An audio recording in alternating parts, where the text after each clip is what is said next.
এক সময় এই কাঁচামাটিয়া নদী পারাপারের জন্য ঈশ্বর পাটনেই ছিল সবার ভরসা, আর তার নামেই আজ ঈশ্বরগঞ্জ।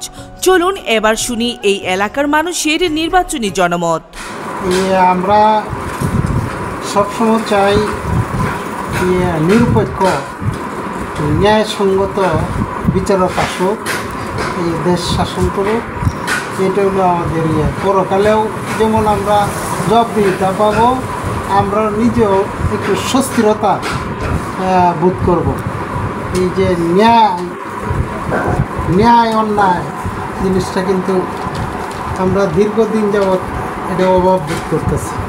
সবসময় তার উদার মন থাকতে হবে, পরকালকেও ভাবতে হবে, এই মিথ্যা প্রবণতা থেকে দূরে থাকতে হবে,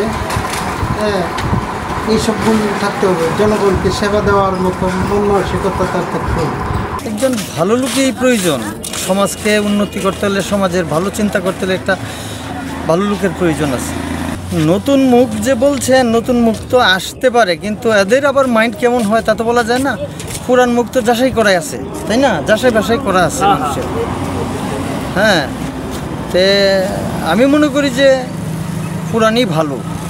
ভালো লোকের দরকার। সুষ্ঠু নির্বাচন না হলে তো দেশের এই অবস্থাতেই থাকবে। দেশে তো ভালো আশা করতে পারি না। দেশে অর্থনৈতিক থেকে ধরিয়া আমরা শারীরিক বা সমস্ত দিক দিয়ে ক্ষতি হবে, বিশাল ক্ষতি হবে। এমন একটা দল আসুক যাতে আমাদের দেশের জন্য ভালো কাজ করে, আমরা জনগণ যারা আছি সবাই যাতে ভালো থাকতে পারি, এই আমরা কামনা।